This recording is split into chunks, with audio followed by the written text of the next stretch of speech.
Absolutely. So I will give you a little introduction to myself. I'm an academic. I came to my first CNU as an academic spy to CNU 3. I completely agreed with the critique of sprawl and was very suspicious as an architect of the neo-traditional pastel porches aesthetic. And I've never skipped one since because I learn so much. This is not an academic conference. It helps me learn what the professionals are doing, are struggling with, are celebrating. So that I have co-written 2 books with my co-author, June Williamson, who usually comes as well. June is director of the Master of Architecture program at City College in New York. I direct the Master of Science in Urban Design at Georgia Tech. And I maintain a unique database of suburban retrofits.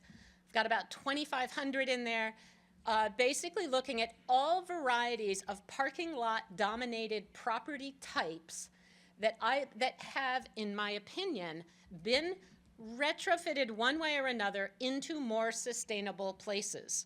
The 3 basic strategies are redevelopment, where you get rid of the box, demolish the box, and redevelop it into something that's more mixed use, more urban, more walkable.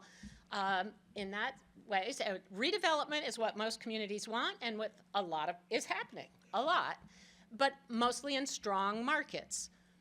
Reinhabitation is just adaptive reuse of that existing box or boxes. It happens more frequently often in less strong markets, but when they are reused with community-serving uses, fantastic. The 3rd strategy, in my opinion, doesn't happen enough, but there are a couple of seats still here in the front. The 3rd strategy is regreening. Just depaving, demolishing, reconstructing the wetlands, putting in parks, gardens, because we never should have built there in the first place. I will show some examples of all 3, but anyway, that's just a little bit of an introduction to me.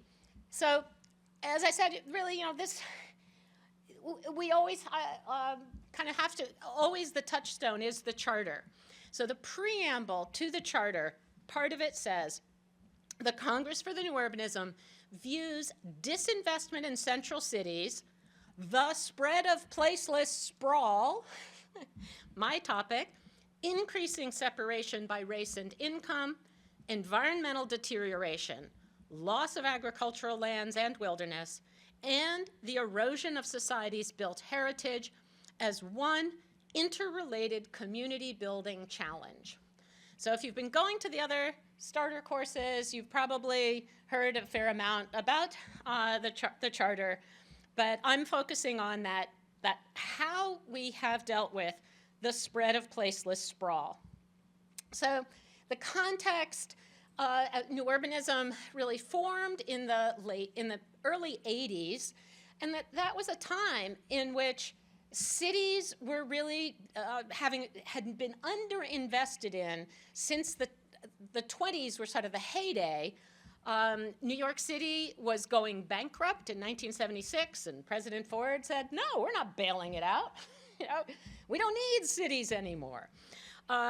We were building a lot of cookie-cutter suburban expansion with stroads, the monstrous hybrid of neither a street, a road serves mobility. It gets you from point A to point B as quickly as possible. Think of a country road. A street's purpose is access to businesses, to homes, to shops. It's for commerce.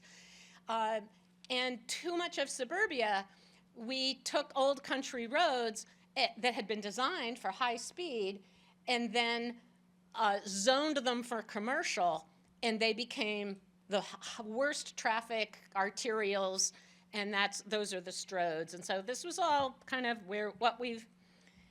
this is the context within which New Urbanism arose. There were very early diagrams from the late 1980s such as this one from the New York Regional Plan Association. Over on the left, it shows, a new highway interchange, looks like kind of a curving beltway meets a spoke and hub intersection. And there's a tiny little settlement on an old railroad town in the distance. And then in the middle shows exactly what the regulations allowed. And frankly, also what they didn't allow. I mean, this was what is by right, where you see each property has its own, has to have its own parking lot, has to have its own little detention pond. Everything is car-oriented and consumes enormous amounts of land. And then on the right, what if new urbanist regulations had been in place that allowed and facilitated adding to that little old railroad town in a more compact, more walkable, transit-served manner and saving a lot more of the land.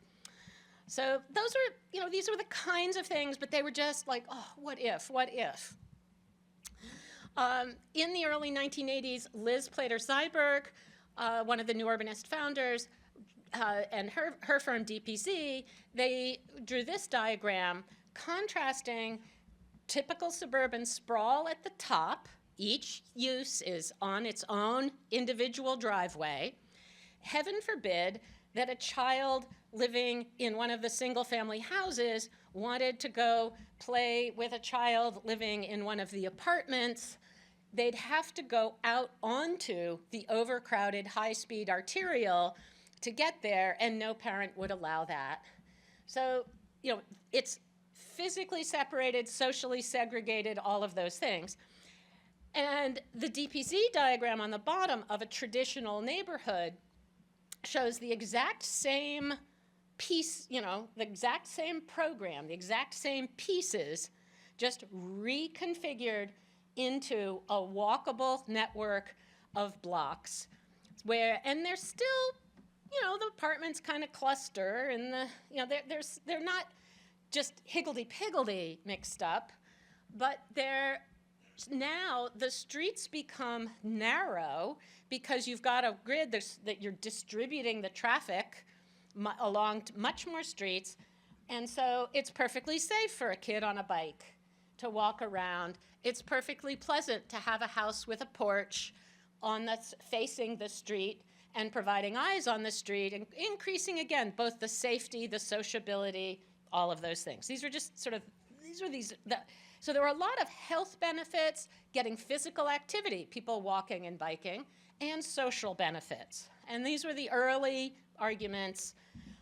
Since then, this was as many book titles as I could fit on as kind of the foundational books by new urbanists on really focusing on suburbia and what to do with suburbia.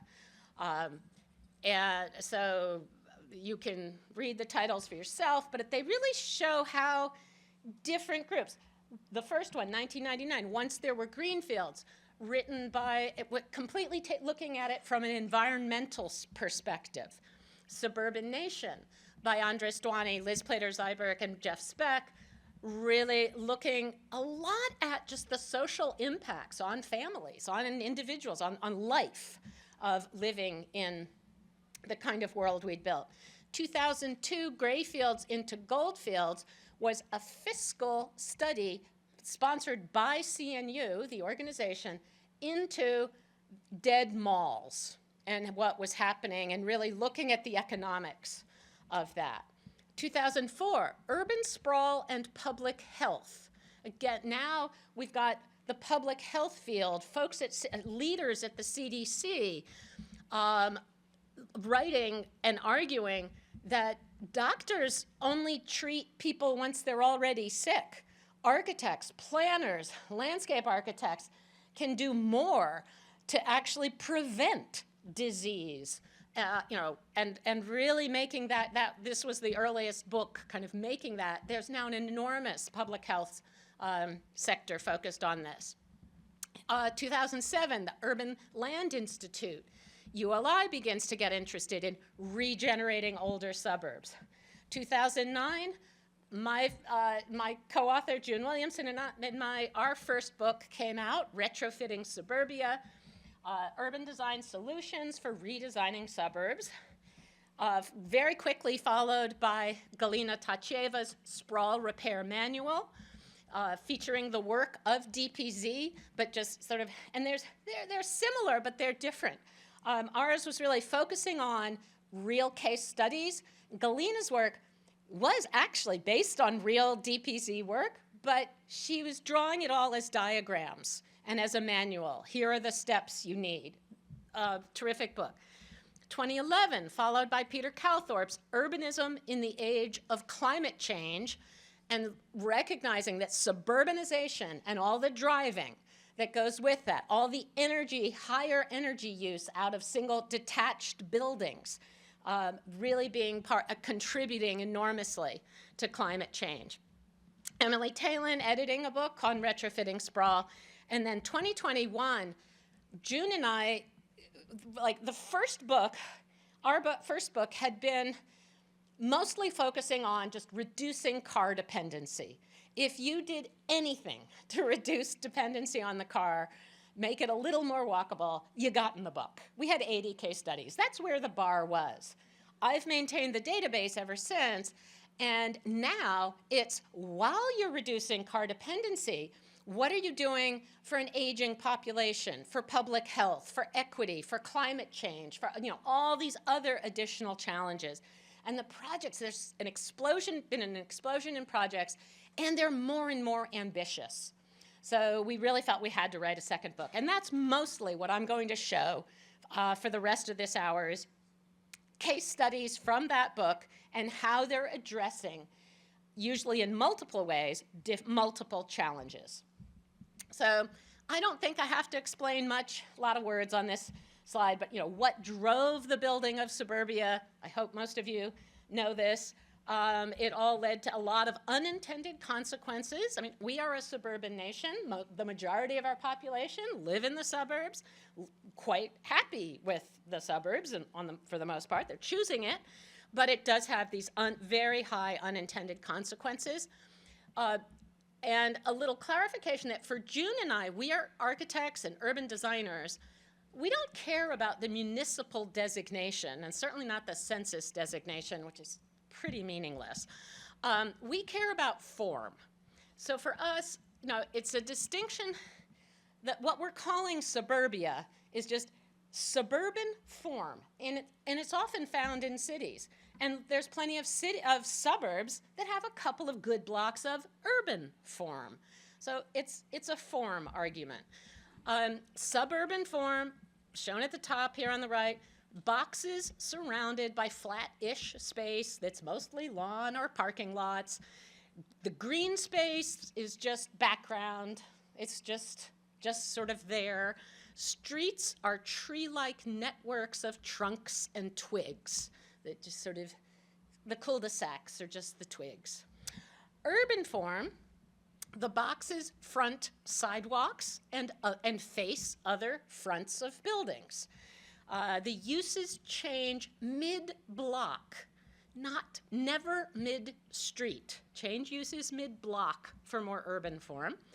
Parking is either below or behind. Green spaces are foregrounded as public spaces that are shaped by buildings. Those buildings are making an outdoor room out of that green space.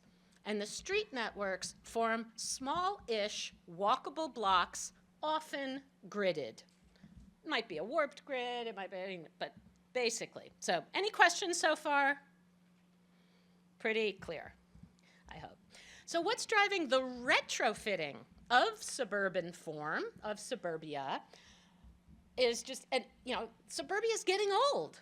The post-war suburbs we started building in the late 40s, we have an enormous, ever-growing number of underperforming commercial properties and infrastructure. Especially, malls get a lot of the headlines. Today, we're getting more headlines. Yesterday's dead malls are today's dead office parks.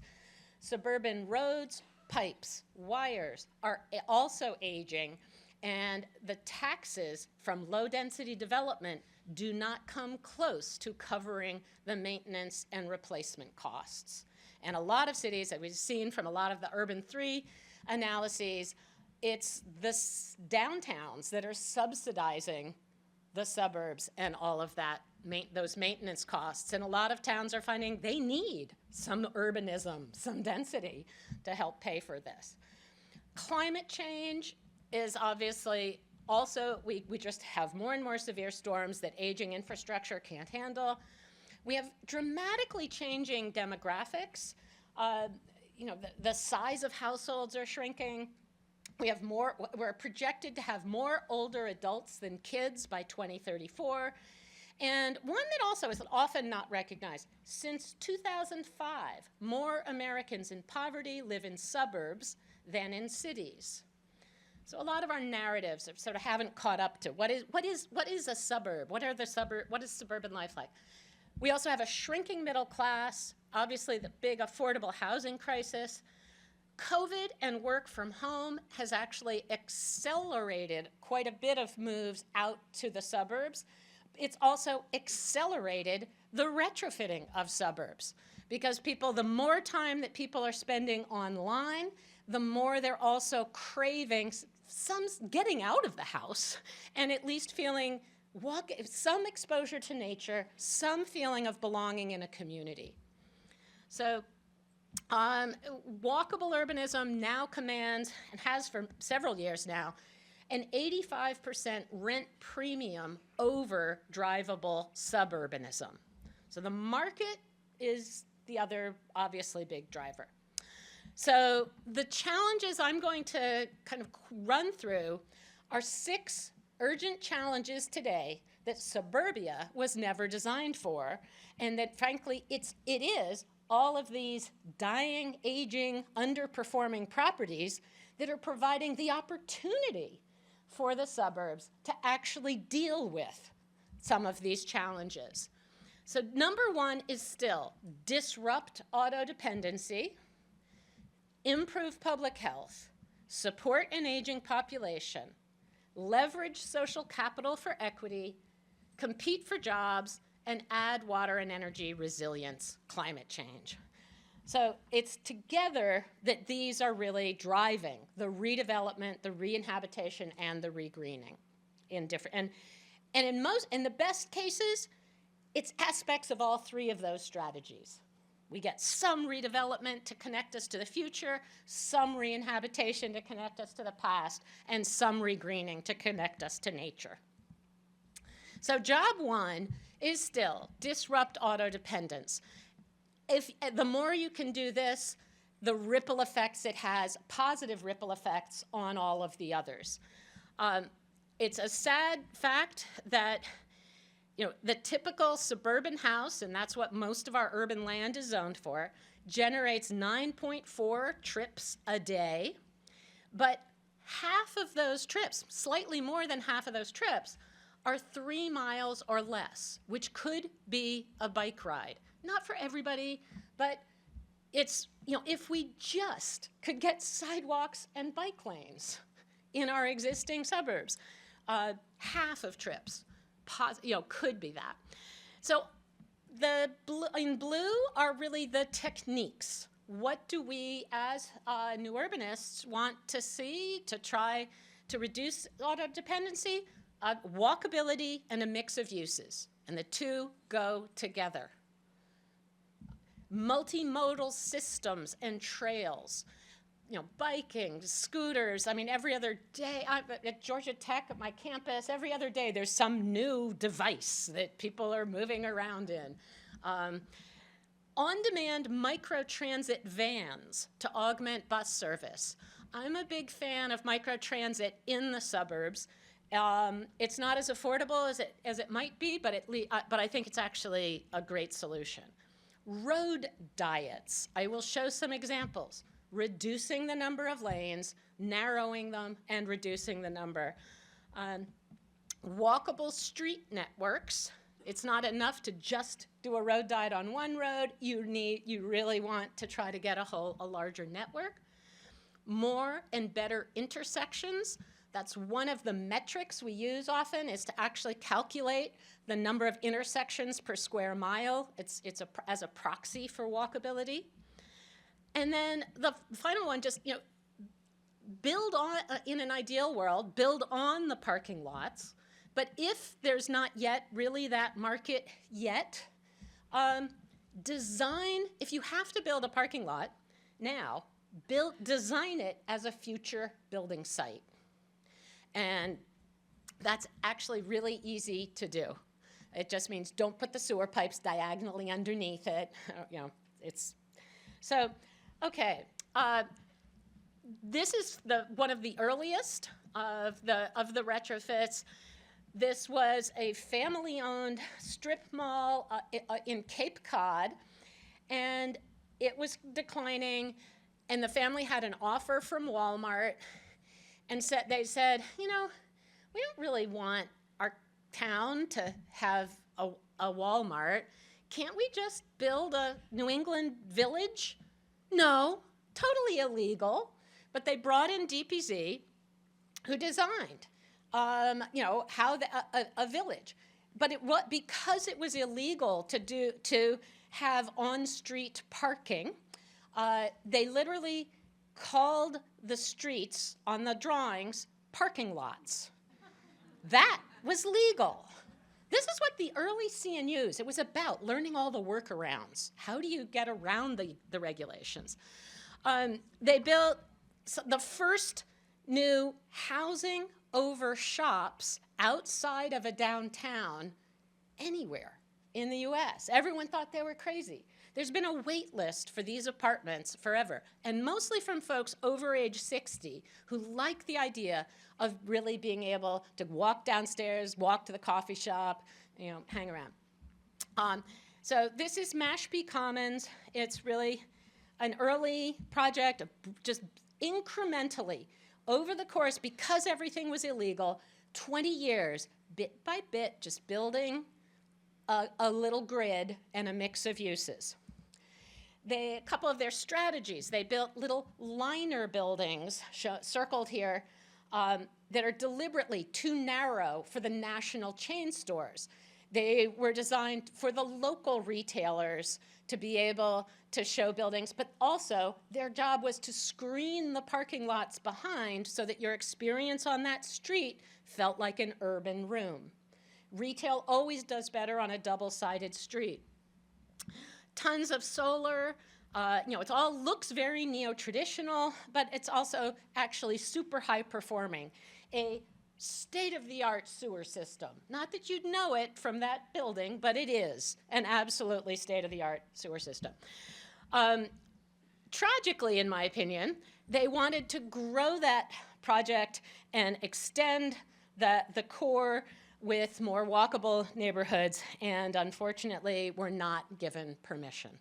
Everyone on the council sort of said, oh, but we love Mashpee Commons just as it is, and they're still fighting that fight. But in many places, it has gotten much, much, much easier to retrofit properties. This is Belmar, a redevelopment of a dead mall 6 miles outside of Denver. And they basically just extended the street grid, of existing street grid across, and really built the downtown that Lakewood never had. It was, anyway, they never had one. So you can see the before condition with all the cars, probably Black Friday, the year it opened. And then in color, the new development. It maxes out at 5 stories, but most of it is about 3. And yet they did not need to widen any of the streets surrounding it because they're putting in such a mix of uses. Yes, most people are driving to work. It does have, connects to 8 bus lines, but it's not, the rest of the area around it is not particularly walkable. But it's once people are home, we interviewed a bunch of people that lived there, and everybody was just like, oh, no, on the weekend, I never leave. I've got everything I want right here. Some cool little details. This is, on the far right is a parking garage for the Cinemaplex. And at the ground floor, they took over a single parking space as artist studios, so that as you're walking by the parking garage, you get to look in to the artist studios. And the project very quickly began generating 4 times the mall's property tax revenue, by tripling the density on the site. Different places also have sort of figured out interesting ways to do this, and the property tax story in Carmel, Indiana is quite amazing. Carmel, Indiana is a hotbed of suburban retrofitting. In 15 years, the mayor was able to build a new downtown, a new midtown, and a new arts district. It just, much of it just parcel by parcel, didn't really have so much a big master plan, but used tax increment financing to provide underground parking. That's how he used the public money. So it's all free to the public, but that frees up the developers to then build out the entire sites that are just small individual parcels. They don't have to provide the parking. So it made them redevelopable. And so these are my crooked slides from the mayor's presentation, where you can see on the upper left, the before tax value of that site was $34,000, after close to $1 million. He's been doing this bit, and it reduced property taxes, been reelected 4 or 5 terms. He finally just decided to retire this year. What they also did is at one point his engineers came to him and said, Mr. Mayor, we have to start replacing the traffic lights, and it's $250,000 per intersection. And he said, well, let's put in roundabouts. We'll never have to replace another traffic light again. That also meant that all of your 5-lane roads could become 4s because you don't need the turn lane. Your 3 lanes become 2s. And so within the public right-of-way, he narrowed all the roads and built sidewalks, bike trail / sidewalks. Carmel has 200 miles of bike trails, and they did it just amazing, and reduced their greenhouse gas emissions, their injuries, and sped up everyone gets through the town faster. I see Henry is smiling from Carmel back there. Did I get it right? You guys are up to 180 intersections now? Only 150. Oh, I'm sorry, I'm exaggerating. So now, increasingly, what's been happening now is starting to look not just at incremental, one property at a time. How do we start to actually create urbanism? So this is more or less the Grand Boulevards idea that Peter Calthorpe talked about. The first example I know of was Columbia Pike, Northern Virginia, where the existing situation was quite sprawly, and low-rise, some great old thrift stores, but the plan targeted these 5 intersections for using a form-based code to allow much greater density at nodes that they were hoping, well, once we get the density, then that can support transit, and these will become the transit stops. So it's immediately, even in the midst of the 2008 recession, there had been no new development on this corridor for 30 years. By right, then suddenly you got 12-story buildings fronting Columbia Pike, but they taper, which is what's shown in the middle image there, but they taper down to 3-story townhouses where they abut at the back, where they abut the neighborhoods. So that's what the form-based code is requiring. And now they haven't actually been able to get light rail, but they are getting bus rapid transit and a lot of transportation improvements. Even more ambitious, I think, is this project, the Pike District in North Bethesda, Maryland, where Montgomery County has is just sort of targeted. They are building a 4-mile long, what they've called a corridor city, but Calthorpe would probably call a grand boulevard. And they're doing this, again, very incrementally, but really quite impressive. So in the plan in the middle, all of those dotted lines, the red dotted lines, are new public streets being built on private land, and the property owners are happily paying an additional approximately 10% assessment to help pay for those new streets, because they know that walkable urbanism will actually pay them back, and they're allowed to now build at much higher density. So this area, the Rockville Pike is another big highway, 8 lanes to 10 lanes at some intersections. It's pretty brutal, but it does have a metro line running alongside it. But nobody wants to walk very far alongside or cross that highway, so it's a pretty underused metro. So by getting making the walkable street network, adding the density, the county is paying for now building the new roads, and once they get enough of the new network built, then they will put Rockville Pike on a road diet down to 6 lanes with bus rapid transit down the center to expand the access to the metro stations. So it's really about transferring rides from the highway to transit and getting the local trips onto the local street networks and off of the highway. And it's really, they're really pretty remarkable. So the blue circle on the map is this first project on the left. That was a 30-acre strip mall. That's the aerial photo is what it looked like in 2018. There's since a brand new, really big 18, 20-story office building in the forefront that I haven't gotten a shot of yet, and doing a great job at the ground floors, very active, fine-grained, walkable, pedestrian-friendly retail, and even on the roofs, lots of green roofs, solar, even an urban farm. Very cool project. So really, this stuff can happen bit by bit. Road diets are also great at a smaller scale. This is the boulevard out in Lancaster, California, about 2 hours outside of LA, where their main street, shown on the left, was a 5-lane main street. They'd been losing retailers to the mall in the next town over and losing all that tax base. And they had thought that, oh, well, we'll widen the street to make it easier for people to get downtown. No, that just made it easier to zip through. Then they said, all right, we're going to do the opposite.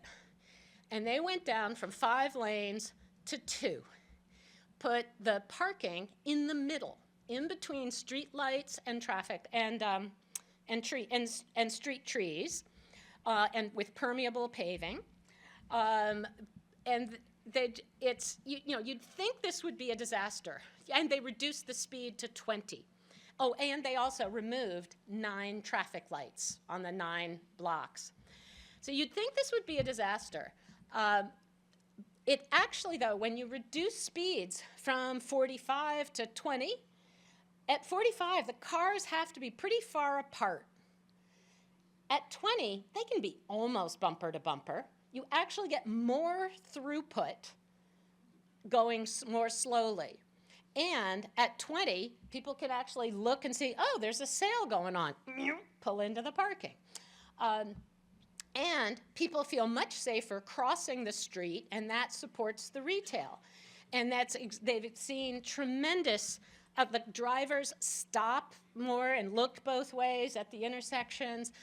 They've seen a reduction in traffic collisions, increase in property values, and it's really made a beautiful place. I talked to one of the store owners, and she said, oh, the mall keeps calling me. They want me to come back. No, I'd much rather be here. So road diets are great, but still, and road networks and all of that stuff, but not everywhere are conducive to being able to build a street network. So this one is an example. I live in Atlanta, so this one's fairly close to home for me. And this is an office park that is 500 acres, part of a 1,500-acre business district that is really hilly and just super spread out with sort of lush lawns, lush manicured lawns, and there's just no way you're going to be able to put a street grid in. But they were losing tenants who said they couldn't attract new employees. The new employees all wanted to be in Midtown Atlanta. And so the mayor, newly elected mayor, said, well, we got to get the millennials. So, okay, step one, we're going to tear down some of the old office buildings and build millennial housing, which I thought was a little insulting. It sounds like gerbil housing, but, and then they called it Echo Lake, like wrong, if you're trying, but anyway, they built the housing, which was really very successful, and then they said, and millennials like to bike to work, so we're putting in a trail. And they put in that, so often trails. In Atlanta now, the highest rents for office are on trails, not streets, not roads. It's trail-oriented, bike-oriented development is absolutely, that's where we're now up to $70 a square foot in one building, most of it at 50. But it's really been very transformational. And these folks were really clever in the way they put the trailheads at properties they wanted to see redeveloped and provide an automatic triple bonus, density bonus. If you put an easement on the trail, they put the trails next to creeks where you can't build anyway. And so again, you're getting lots of clever work on trails. Which kind of leads into, getting people physically active instead of driving leads to improving public health. Lots I could talk about here. Basically, we thought the suburbs have always been marketed and kind of in popular thought. It's just assumed, it's healthier to live in the suburbs. Yes and no. Suburban sprawl correlates with human sprawl. And it's just sedentary lifestyles. People sitting, driving to work, sitting in an office, sitting, coming back, sitting on the couch. A lot of our suburbs, you really don't have anywhere to walk to or that's conducive, that you want to walk to, choosing to walk to. So there's a lot we can do in terms of increasing health, safety, and welfare.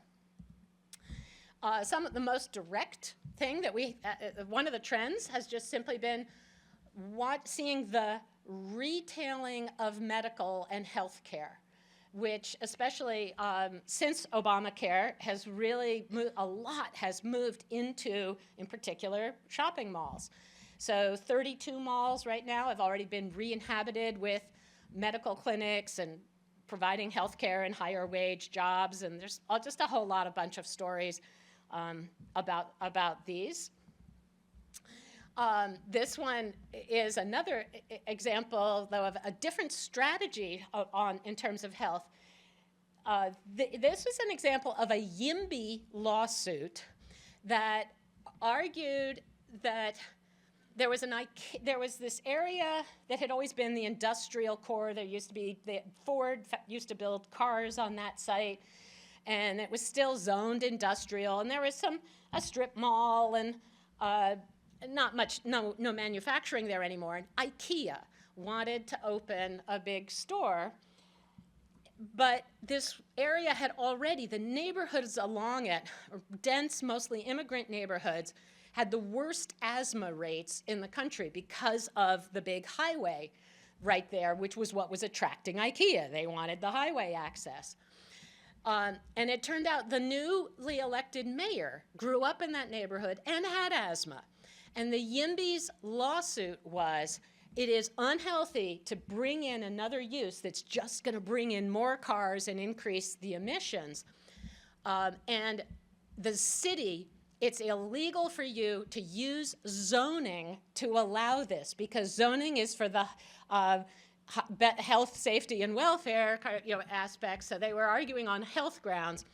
The lawsuit ended up not really ever quite going to court, but it was enough to drag things out, and IKEA pulled out, and instead, and it was a neighborhood group. I was on it for a couple days. I used to live in Somerville. But it was the neighborhood group that also said, and by the way, you've got the Orange Line subway goes through the site. You could put a stop here. You could build a TOD, transit-oriented development, right on this site and really take advantage of that waterfront. So they argued, we want $30 million in taxes from a new TOD, 30,000 new jobs, and a 30-acre park. And they're really well on their way. So you can see now the before photo, the new train station, a lot of the new development, and the new park. They're not quite at the 30,000 jobs, but I think they're like close. They got up to 20 already. So really quite successful what neighbors can do. And I want to see, just like we got cigarettes to carry the Surgeon General's warning, I want zoning codes that say this zoning is bad for your health. One more on the public health. This one tackles a different challenge, which is the loneliness epidemic. So this site used to be, originally it was a drive-in movie theater in Northern Virginia. Then it became a cinemaplex. Then the cinemaplex died. And so it's been rebuilt. It was bought by Edens, who are one of the largest owners of grocery-anchored strip malls. And they had a new CEO who'd worked her way up from an intern to now CEO. She's at the top of her game, and she hears on the radio the Surgeon General announcing a loneliness epidemic. And she has to pull over because she's weeping. And she's saying, oh my God, that's me. And that's a lot of my customers, most of whom are women who are shopping at grocery-anchored strip malls. And she said, I want to try this mixed-use town center thing. This is our pilot. So they did two things that I think were really interesting. In the middle, you see the diagram. Ground level is all very fine-grained boutique retail and restaurants, 2 levels of parking above that, and then Target, discount, big floor plate, discount department store on the very top. And you can see it in the photograph. There's the Target and big escalators that take you up. I hear that Target is doing the best in the area. It's doing just fine. So you're getting urbanism at grade, suburbia at the top. And they did that also for their office building. They did that for their, they built a new movie theater. And again, the movie theater puts restaurants at ground, and then it's a windowless box. But they put in a little 1-acre town green that's AstroTurf. There's all tons of stormwater vaults underneath it.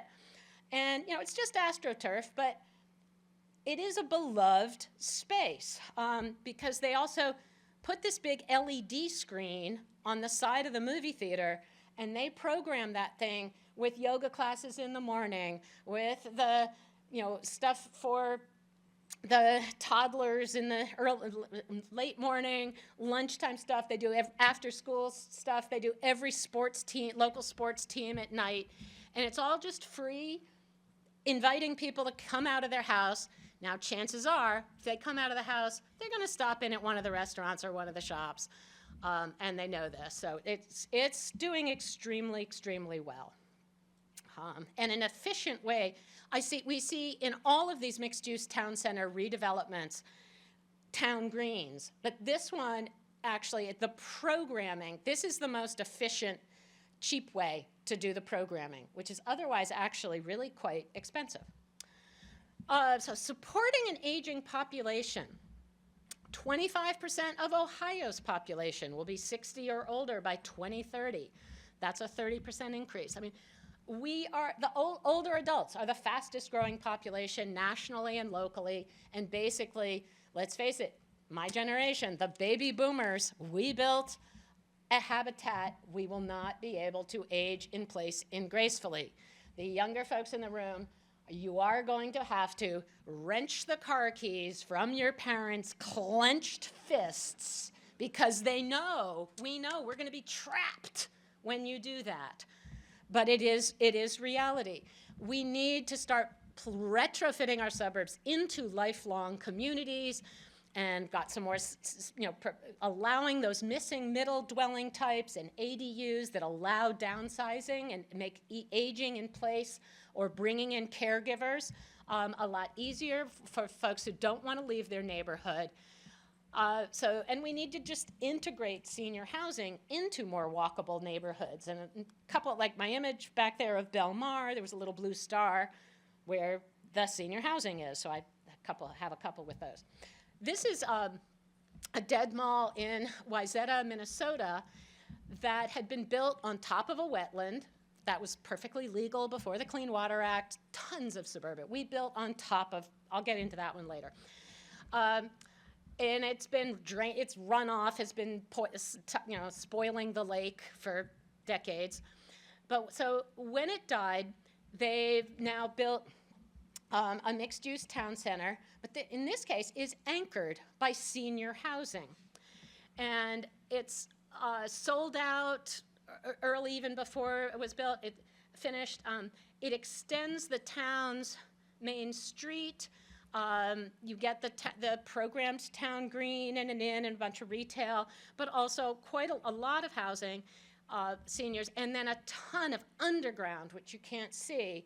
But again, more and more of stormwater vaults to make sure that there is never any runoff from this site. While they're putting in those stormwater vaults, and the whole thing is built on piles because it's squishy soil, they also put in geothermal energy that heats the sidewalks so the seniors aren't going to slip in the winter. Lots of cool things. But that project I just showed in Wayzata, it's an expensive one. There are some other, just often, again, the reinhabitation projects are more affordable. So on the left here is a Days Inn mall, Days Inn motel that was converted to senior housing. One of dozens. I wouldn't say, I don't know if there are hundreds, but there are a lot of such examples. A lot of motels have been turned into housing for the homeless as well. On the right is an old office building that was converted into co-housing, mostly seniors, and the parking court was turned into a garden court. And I'm glad I found this older image because right now the greenery has so completely filled it. You can't even really see the balconies anymore. But also, this is also it's really interesting. The baby boomer generation have all the money. They are the wealthiest generation, but they're downsizing. And a lot of them, they're mostly in the suburbs. So they are a very strong market for missing middle. And this is, I think, a really terrific project by friends and colleagues in Atlanta, where they took, so this was won a charter award, so you may have seen a little bit of it last night, but I didn't think it explained it quite well. So this was 2 lots, each with these low-rise bungalows. The 2 about 50, a little bit more than, maybe a 150 lots. So they inserted 2, they turned each of those existing homes into duplexes. They built 2 more tall, skinny duplexes. And then in the back, they built a row of ADUs, preserved all the existing trees, and then these tiny cottages, which are called guest houses, and they group around a communal court. No off-street parking was how they were able to do it, but they did not need a single variance. They did all of this by right, and it's just that kind of gentle density. And really and true affordability, very attainable rents. And that gets into the topic of leveraging social capital for equity and affordability. So, we really need to redevelop and just always include more affordable housing, and there's some great tools. Inclusionary zoning is super important, but it really is only a drop in the bucket. We need to rezone to allow missing middle and multifamily. We got to get over the idea that renters don't pay taxes. Look at the Urban Three's studies on multifamily. The taxes that the landlords are paying way out are 100 times more per acre than the single family homes. Real estate transaction fees are a really terrific tool. And then we need to be re-greening with new anchors and really making those places where people can gather. And obviously many more street trees to mitigate inequitable heat indexes. We need to re-inhabit with more social infrastructure, and there's just tons and tons of things that really, especially the retail uses, you can fill them with all sorts of stuff. So lots of great strategies. One here in Cincinnati, in the community of Pleasant Ridge, I thought is really pretty great. Their Main Street, little 2-block, kind of 2.5 maybe block long Main Street, was vacant until volunteers, folks living in the community, found out that if they could get it designated a community entertainment district, that meant the cost of a liquor license would go down from $25,000 to $2,500. And they then they targeted all the food truck operators and said, hey, you getting tired of driving around? Would you like a real brick and mortar space? Have we got a deal for you? And it worked. And they even re-inhabited, got their old movie theater, or not movie theater, but play theater opening up again. So very, very cool example. This one is also a great example of a little strip mall in Santa Ana, California, a largely minority community, but they knew that transit was coming, they knew that gentrification was coming, and so a nonprofit said, well, we're going to build affordable housing, and so next to where the transit's coming, all a good thing. And they thought they were going to just demolish the entire strip mall, but when they met with the community said, oh, no, we need that little grocery store and that laundromat and that, So they ended up keeping the existing, but only building on top of a portion of the parking lot. And it's really celebrating the local business, the local culture, and providing very affordable housing. A great little project. And here's another one that in Long Island, the most economically distressed community in Long Island is Wyandanch, but the one asset they had was a train station, but there was the only unrenovated train station, and they didn't even have sewers. I mean, this was the black community for Long Island because when Levittown and all of the early suburban development had covenants restricting only to white married families and white males. White women, single women were not allowed either. So after a year, this one was an example of just tons and tons of community engagement, meeting with group after group, building up community support with politicians who actually continued the job about 14 years, but finally got the grants to retrofit the park and ride into a new town center and build a parking garage. And this was all designed by new urbanists, Jeff Speck, Torty Gallis, and others, and redevelop their train station so that it actually is a bridge now across the community, connecting both sides. And some great stories about really using local labor and training local labor in the process of doing so. So that, and another really great project, I think, in terms of social infrastructure is education. So this is a dead mall in Austin, Texas, that was bought by Austin Community College. And so Austin Community College has completely moved in, and they partnered with a real estate developer to build housing and office on the parking lots. And one little detail I really like, and it's on a new light rail stop. So a really great project, I think, in so many ways. It also, the developer tries to get, when he's signing, when he's leasing to the office users, to require that they hire the community college interns while they're, as part of his lease agreement. And that gets to the next one, which is competing for jobs. And it's really, you know, I'm seeing tons of office parks getting infilled with a mix of uses, so that that's how they find they can best compete for tenants, is now that urbanism in suburbia is really a strong amenity. And post-pandemic, it kind of looked like maybe that was going to stop. No, it's still just absolutely going gangbusters.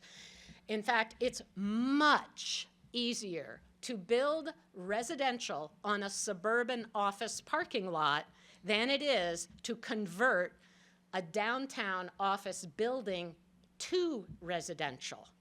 And so that's really, I'm seeing just tons of that happening. So again, you know, but there's lots of things, but we have to think of a larger range of jobs than just office. And there's plenty of, again, opportunities to re-inhabit former retail spaces with a variety of different kinds of jobs. One of my favorites is also another one from Atlanta, is in this mall that is all along a corridor. Buford Highway is well known as really has been a destination for various immigrant groups over the decades. And this mall was rethemed as Plaza Fiesta after a large influx of Hispanics. And one move that the owner made was he turned one of the junior department stores, subdivided it into 140 little 10-foot by 10-foot little stalls that are today mostly run by immigrant Mexican entrepreneurs, serving the immigrant Mexican population, who the chain stores were not serving. And it's been phenomenally successful and very much a public space. When our legislators do any kind of anti-immigrant legislation, the rallies are held at the parking lot of Plaza Fiesta. I mean, that is a sign of a true public space. And in terms of the office parks, here's another Austin example.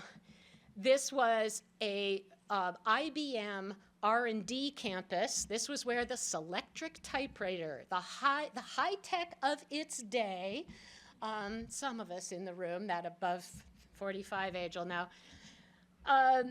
But so it was, it is today, it is very much a mixed-use town center.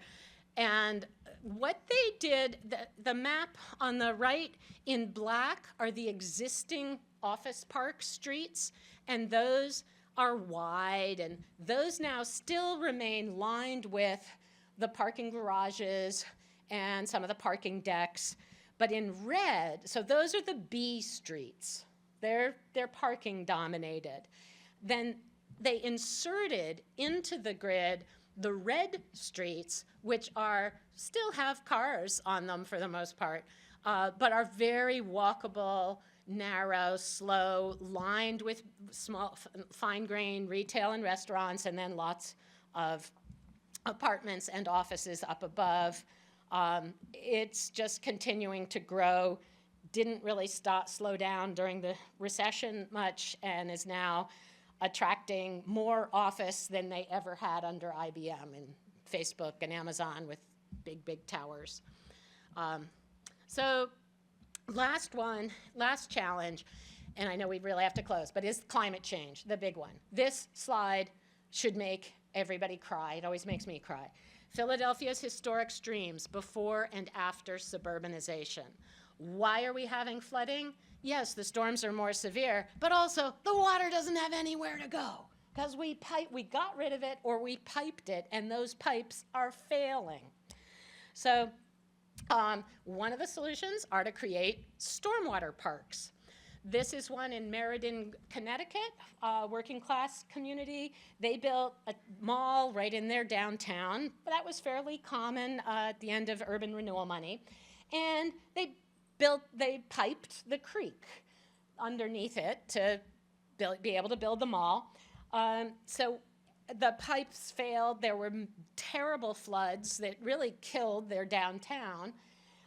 So finally, they daylit the creek. So you can see here they're removing the pipe. They've demolished the mall. They're removing the pipes. And they now have daylit the creek. And the entire site is sort of a green bathtub. So it is designed most of the time, and it's sunny, it's dry, it's just a green park right in the center of their downtown.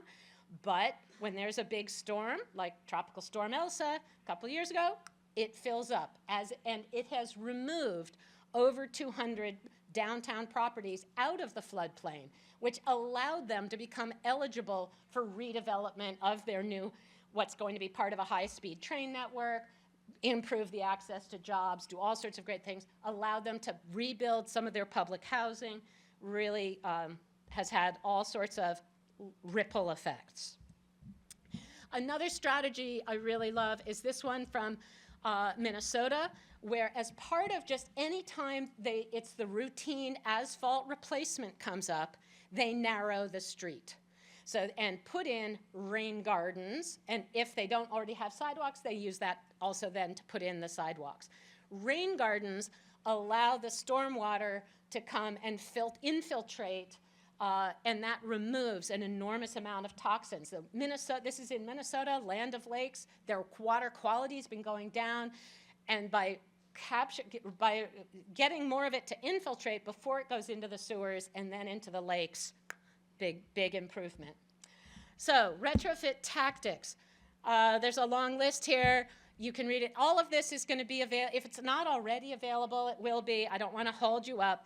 The most important one, everything at this Congress talks about how to make it easier to do the right thing, but we need to also make it harder to build sprawl. Politically, that's more difficult, but that is also essential. So encourage you to read all and any of the other books, and just encourage you to build coalitions around the challenges that confront your community, learn from experienced new urbanists, how they've refuted the NIMBYs, and support regulations that make it easy to build urbanism and hard to build sprawl. Thank you very much. Sorry I didn't have time for questions.